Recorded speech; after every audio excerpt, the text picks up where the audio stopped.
Otro artículo del que se hace mención en nuestro caso es la fracción segunda del artículo 91 de la Ley de Amparo, el cual fue reformado el 15 de junio del 2018 y se cambió del artículo 91 al 93, ya no son el mismo artículo, y la fracción segunda se cambió a la fracción séptima. El que no estaba reformado, que es el artículo 91, fracción segunda, establece lo siguiente. El tribunal en pleno, las salas de la Suprema Corte de Justicia o los tribunales colegiados de circuito, al conocer de los asuntos en revisión, observarán las siguientes reglas. Fracción 2. Solo se tomarán en consideración las pruebas que se hubiesen rendido ante el juez de distrito o la autoridad que conozca o haya conocido del juicio de amparo, y si se trata de amparo directo contra sentencia pronunciada por tribunal colegiado de circuito, la respectiva copia certificada de constancias. El documento ya reformado, que se convierte en el artículo 93, fracción séptima, establece que, al conocer de los asuntos en revisión, el órgano jurisdiccional observará las reglas siguientes. Solo tomará en consideración las pruebas que se hubiesen rendido ante la autoridad responsable o el órgano jurisdiccional de amparo, salvo aquellas que tiendan a desestimar el sobreseimiento fuera de la audiencia constitucional. Dar cuenta que ya en este artículo reformado ya no menciona al tribunal en pleno, a las salas de la Suprema Corte de Justicia y los tribunales colegiados de circuito, sino simplemente dice que al órgano jurisdiccional, y se concreta todo en una misma oración, ya no es un párrafo. Y en lo establecido en las fracciones, aparte de que la mueven de ser la fracción 2 a ser la fracción séptima, ya no se menciona al juez de distrito y tampoco se menciona su última frase, la cual dice: y si se trata de amparo directo contra sentencia pronunciada por tribunal colegiado de circuito, la respectiva copia certificada de constancias. Ya eso ya no lo establece. Por último, también en nuestro caso se menciona el artículo segundo de la Ley de Amparo, el cual fue reformado el 15 de junio del 2018. En el texto original, se establecía lo siguiente. El juicio de amparo se substanciará y decidirá con arreglo a las formas y procedimientos que se determinan en el presente libro, ajustándose en materia agraria a las prevenciones específicas a que se refiere el libro segundo de esta ley. De lo contrario, en el artículo reformado establece lo siguiente. El juicio de amparo se tramitará en vía directa o indirecta. Se sustanciará y resolverá de acuerdo con las formas y procedimientos que establece esta ley.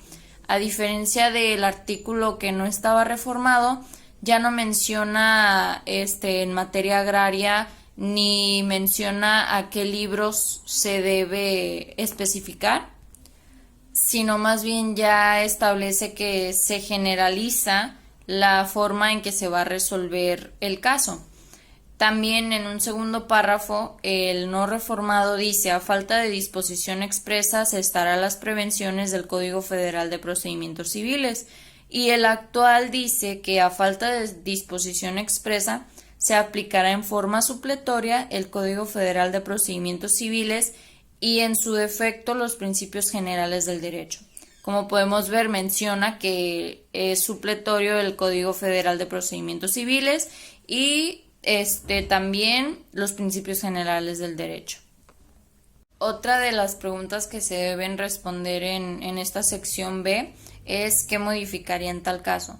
Nosotros primero pues modificaríamos que no se hiciera tanto enfoque a cuestiones que no son tan relevantes, tales como la definición de ciertas palabras, tales como inútil e inutilizado. Se hizo mucho enfoque a que se definieran estas palabras para poder entenderlas, para poder entender qué era lo que decía el artículo que al que se refiere de estas es el artículo 24. También modificaríamos pues que no se hiciera mucho enfoque a la garantía de audiencia, ya que hubo una disputa de que la garantía de audiencia no estaba prevista por el artículo 24, entonces se hizo mucho enfoque a eso y no era muy relevante. También que no se enfocara a eso y se enfocara más a la situación de salud por la que estaba pasando el quejoso y pues el maltrato que recibió al que la autoridad se enterara pues que tenía esa condición del VIH. De igual manera modificaríamos que el procedimiento fuera más ágil, ya que tuvo una duración de 3 años. Inició el 11 de noviembre del 2004 y concluyó el 24 de septiembre del 2007. Durante este tiempo el quejoso, como le dicen en el documento, estuvo 3 años sin ningún apoyo económico ni apoyo para los tratamientos médicos ni medicamentos que necesitaba para su enfermedad. Por último, también otra cosa que modificaríamos es que consideramos que es un poco relevante que el quejoso solicitara la clarificación de ciertas explicaciones que dieron para motivos de la resolución, ya que no eran claros, no eran relevantes y pues eran innecesarios y no se fundamentaban de la manera que debían, simplemente establecían que estaban fundados y motivados y era todo, no decían un porqué. Creemos que no se hizo esto, ya que pues la sentencia, la resolución fue a favor del quejoso, entonces se evitó tal vez más tiempo, pero creemos que sí era necesario pues que se clarificaran ciertos motivos de la resolución de la sentencia. La última pregunta de la parte B es ¿qué considera haber aprendido al estudiar este caso? Bueno, consideramos que aprendimos que existe una ley del Instituto de Seguridad Social para las Fuerzas Armadas Mexicanas, no teníamos conocimiento de esta. También pues cómo se lleva a cabo de manera general un juicio de amparo, cómo vimos cómo el autor lo separa por partes y da explicaciones de cada parte y en general explica qué es lo que trata y cómo se lleva a cabo y da sus opiniones acerca de todo el caso, de cómo se llevó a cabo, del juicio, de la resolución y también presenta errores, entonces es algo que no habíamos visto.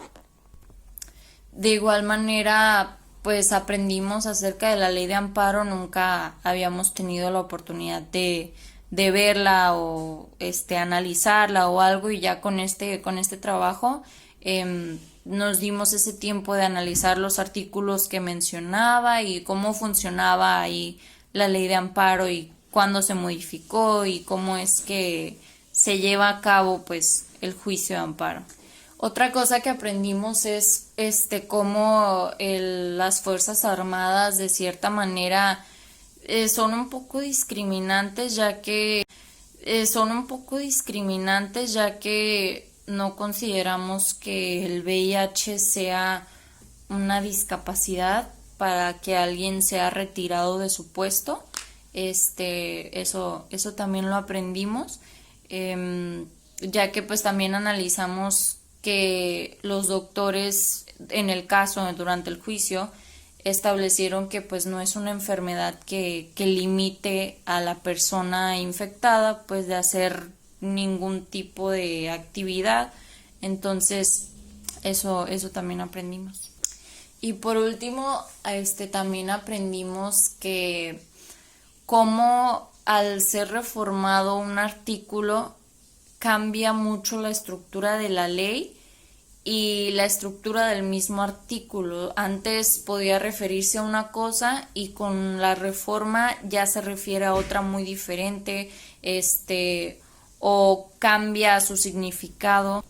tal como en el artículo 174, donde se cambia la palabra de inutilización por incapacidad, o sea, no es lo mismo inutilización, o sea, que no sirve, a incapacidad, ya son muy diferentes y cambia la estructura de todo el artículo. Entonces eso fue algo que también aprendimos a saber interpretar cómo las reformas afectan al artículo y a toda la ley en general.